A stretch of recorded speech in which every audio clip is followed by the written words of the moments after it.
Hello and welcome to Mac Stories Unwind. I'm John Voorhees, and with me is Federico Viticci. Hey, Federico. Oh, hello, John. How are you? I'm doing really well. Happy New Year, my friend. It's been a long Happy time New since Year. we've podcasted together. But we still know how to do this. We still do. I mean, given that we've been doing it for I don't know how many years now. I would hope we wouldn't forget over just a few weeks. But yeah, we're back. We're back. We're looking forward to a fun 2025. We're going to try some new things with all of our shows over the course of the year. And I don't know. Today we're going to talk about my adventures in Las Vegas, Nevada. Yes, please. You need to tell me about this is something that you do every year. Yeah. You need to tell me about the weird things that you saw at CES. Yeah. And I should preface this with, it has been many, many years since I was last in Las Vegas. I was last in Las Vegas in the 1980s, Federico. And so it's changed a lot since then. In the 1980s? Yes, in the mid-80s. Okay. In the mid-80s? Yeah, I was either 85 or 86 with my wife, who was then just my girlfriend. We were on a vacation to Las Vegas. Can I ask you a question? Sure. Did either of you have a perm in the mid-80s? No, we did not. You sure? I'm sure we didn't. Neither one of us have ever had a perm. Okay. No, I know, but that was very much a thing, yes. Well, yeah, I know. I know. Oh boy. But yeah, it was a great trip. I really enjoyed CES. I mean, there are aspects of CES that are frustrating and difficult. And to give you to give listeners just an idea, as we record this, my last day at CES was yesterday. And I had to get from my hotel to the Venetian, which is maybe a mile and a half away, something like that. Not far. I got a lift, and it took me an hour and a half to get there. And okay. and it was all in the last bit. And you might think, well, why didn't you just walk? Well, it's actually not that easy to walk around Las Vegas. There's most of the time when you want to cross a street, you don't cross the street. You go up and over the street and then back down the other side. And sometimes it's a very kind of indirect route. There are a lot of people walking around from building to building, but it's not an easy place to go any distance at all. So I didn't walk. And when we got there, I couldn't jump out of the lift early and walk the rest of the way, because everything there's these concrete barriers between the road and the sidewalk. So there would be no way to do it except for vaulting the concrete barrier. Okay. So yeah, I mean, Brendan and I walked the first day from our hotel to Mandalay Bay, and doing that once, we're like, nope, not doing that again. It was only a couple of miles, and I do a couple of miles walking very easily most of the time, but it was just all the up and down going over the streets, and the circuitous routes were just too much. And the thing is that it's not just that you're walking to these places. Once you get there, you're on your feet on hard concrete floors all day long. I mean, one day we walked 8 miles on the show floor. These show floors are just vast. This is like WWDC, even when in the convention center days.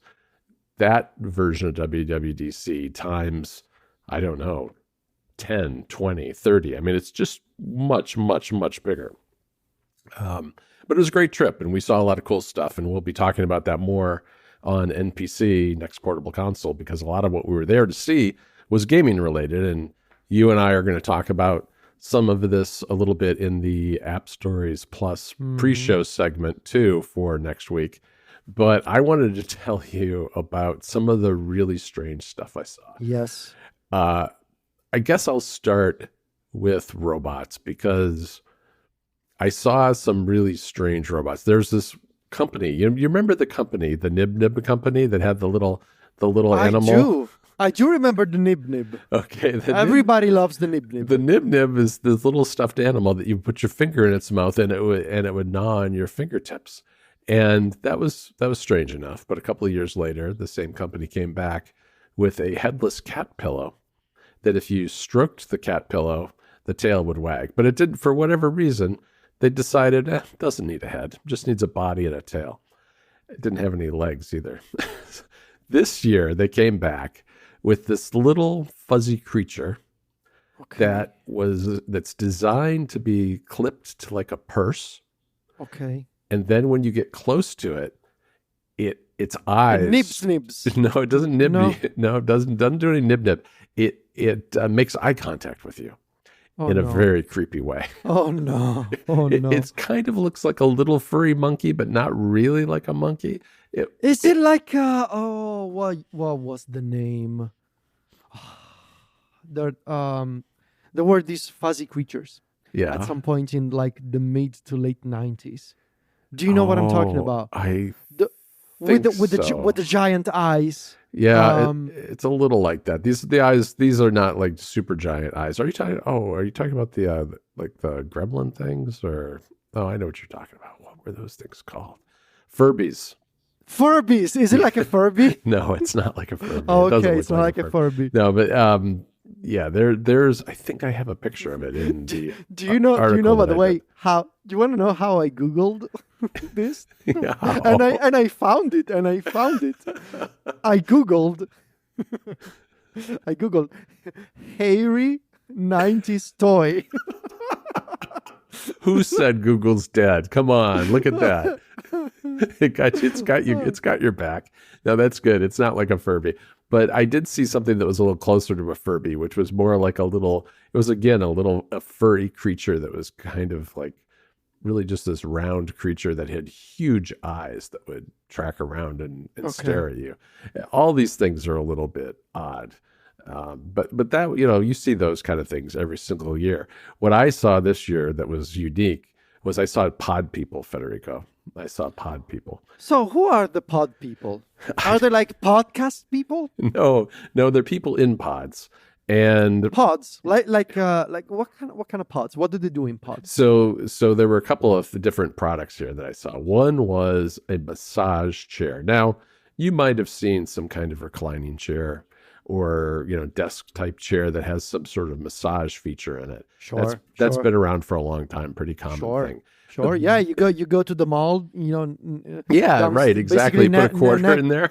You put I see these people like in massage chairs at the mall, like the downstairs. We have this mall in front of our building, and there's these chairs, and people go there. They put in like 50 euro cents, and you get a massage for like 10 minutes. Yeah.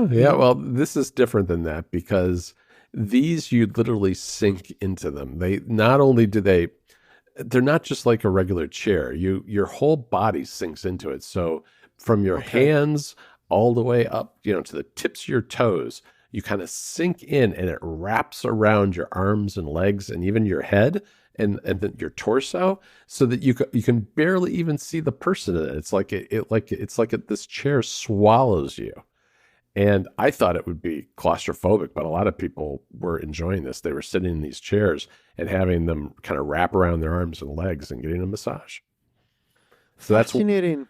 That's one kind of pod person. The strangest pod person I saw, though, there's CES is divided into categories of products, and I was wandering through kind of the health and wellness section, looking at there's like Withings was there, and a bunch of the other companies making various kind of health and fitness hardware, and there was a company that was making recovery pods. And there was this man who had actually crawled inside one of the recovery pods for a demo, I guess. And all that was sticking out was his head. I sent you a picture of it. Oh my God. It was a little much. I am looking at the picture again. Why would you risk your life in a pod? This is like a worse version of getting a full body MRI. Why would you do this? Well, it's bad enough if you did this in the privacy of your home, but there are literally hundreds of people walking by taking pictures of this guy. If you zoom in on this photo that you sent me, and if you zoom in on the display, it gets even worse because it says infrared sauna cabin. What the hell? I don't know. Yeah, I think they're sweating inside of these things. Yeah, I think these are like somehow they're designed for like after you work out to try to help I don't know, help your muscles recover more quickly or something like that. I did not investigate those pods very carefully. I didn't want to. You didn't get in the sauna cabin. No, I didn't. I didn't do too much participatory stuff like that. That was a little bit much for my taste. They did have. There is a company that had a face mask that shines LED lights onto your face that was supposed to do something for your complexion, I guess. But it was very creepy looking because these bright red LEDs shining out the back of this mask that they had on a shelf. And then I think there's an article in Engadget today where one of their reporters has it on and she looks like really, really strange. I am honestly still looking at the person in the pod. Yeah. I think my brain sort of stopped there. Yeah. It's so fascinating because like if you zoom in on the other side of, you should embed this picture, maybe blur some of the faces. Like you should put this picture in the show notes. There's another person in another pod, and the pod is called Space Touch. And in the Space Touch, it seems like the whole person is in there and they're wearing some kind of sunglasses. So they are being exposed to infrared, I guess. Yeah, maybe maybe it's like a tanning bed. It's a little bit like a tanning bed, I suppose. Why would you go to CES and get a tan? Let me tell you, I saw people getting their teeth whitened and getting their hair cut by barbers.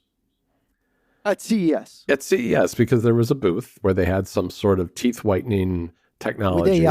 With AI. Probably. And so they had probably, I don't know, 8-10 people sitting around chairs with people in white coats applying these doctors, they say. Oh, sure. Bright blue. Again, there's more LED lights, bright blue lights shining at their teeth. And, just people walking by taking pictures of them getting their teeth whitened. Seemed a little odd. And then a wall, WAHL, which makes like electric, clipper cutters for your hair. They had a whole booth where they had 4 or 5 barbers cutting people's hair. I don't know what was high tech about these particular clippers because they're electric. But I don't think clipper cutters are that technically advanced. But do you think those booths are like performance art? Like those are not real customers. Those are not real people. They're just there. Oh no, they're definitely people who want. They're real people. They want free stuff because there was Nikon had a guy who was taking portrait photographs of people, and there was a line that stretched like 50 people long to get their portrait taken. Interesting. Can you tell me about the light mask? Well, that's the one that I was mentioning about the Engadget reporter who had it on. It's a mask that looked like a white mask with LEDs in it, and it was sitting on a shelf, and these bright red LEDs were shining up into the booth, and you could put it on your face. And I did not investigate this one to see what supposedly the benefit of shining red light on your skin is, but you didn't do any of the best things. You didn't get your teeth whitened. You didn't do the light mask. You didn't do the sauna. You didn't do anything. You just played with a bunch of handhelds. That's all you did. I did. I was just playing with the video game stuff. That was about it. But so there are a few other things I should also mention. I ran across some barbecues that were had AI in them. So yes. These are for. We mentioned this a little bit briefly on App Stories, but it was for smoking meats. They look like just typical barbecues that you might have. They look like nice high-end barbecues, and they had AI that they were using to get the perfect cook, I guess, of these meats. Can you use Sweet Baby Ray's when you're smoking meats? You can always use Sweet Baby Ray's. I think if you're spending as much as these barbecues looked like they cost, you probably would go with something fancier than Sweet Baby Ray's. Would you get the AI BBQ yourself, John? If I was really into smoking meats, I think I might, because one of the things about smoking meats is they have to be really attentive to them, because you have to make sure. And you think a large language model can help you with smoking your meats? I think maybe. I think a thermostat might actually just, a thermometer might just do just as well, because essentially you want to keep the temperature really low while you're smoking the meat, so you can do it for many hours at a time without drying everything out. And if you have a thermometer and some sort of temperature gauge that's connected to the thermometer, it seems to me that would be adequate. But, maybe the AI is staring into the meat.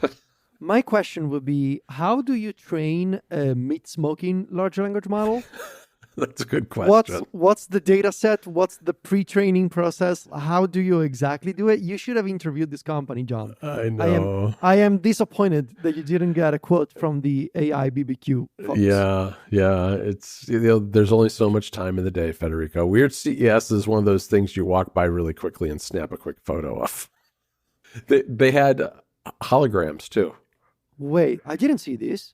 Oh, yeah. They had holograms at CES. They had more than one of these. I saw them in several booths. I saw some that were like life-size hologram people. They were in... What? You didn't take the pictures of the holograms? Oh, I did. I don't think I sent them to you, though. Okay. Yeah, they don't come out very well in photographs just because the frame rates and stuff on them are not compatible. Don't exist. Yeah. You're right, exactly. But they had I saw some holographic parrots. I saw a holographic woman who was like full-size, normal human-sized person. And then they also had some of these anime characters that were, I don't know, dancing, spinning around, doing things like that. And they were all, it was like a little bit like they're enclosed in glass because it had some sort of, it was like a glass tube with, stuff on the top and the bottom that was being used to project these holograms into this this tube. Let me just ask you this. Yeah. Would you do it again? Oh yeah, absolutely. Yeah. It scratches that gadget itch that Apple hasn't really been scratching much lately for me, and I just like seeing the technology. I think some of it's silly and weird, like some of the things we've just been talking about, but there's a lot there that is interesting, and people are pushing things forward in a really cool way. We talked about some of it in the pre-show for App Stories that will be out on Monday as well. There are really exciting and interesting things being done with technology still, and yeah, it's neat to kind of see it and talk to the people who are developing it because they're obviously really excited about it. I want to tell you about it, and you learn a lot in a very, very condensed period of time. So I had a great time. It was, I think, in the future, if I go back, and I'm not sure it's like an annual thing necessarily for me, but next time I go, I think I'll spend more time on the show floor than during the media days, because the media days leading up were not nearly as interesting. It was more a lot of CEOs talking about AI and stuff like that, and I just as soon talk to the people who are making the gadgets and see what's coming in the coming year. Well, thank you for your service, John. You are very welcome. It was a great time, and it was really, I was there with Brendan Bigley, who's our co-host on NPC Next Portable Console, and it was great to spend time with Brendan too, because we hadn't met before going to Las Vegas. That's quite a way to meet someone, is to go and spend some time with them in Las Vegas. They say you truly know somebody when you go to CES together. That's right. You really do. You really do. After you stand in those lines and walk those hard miles across really bad carpeting and in hotel venues, yeah, you get to know somebody that way. All right, Federico, that's it for this episode of Mac Stories Unwind. You can find us, of course, at macstories.net, Club Mac Stories, and on all of our other podcasts like App Stories and NPC, Next Portable Console. We will be back in another week. So until then, Federico, I'll talk to you later. Ciao, John.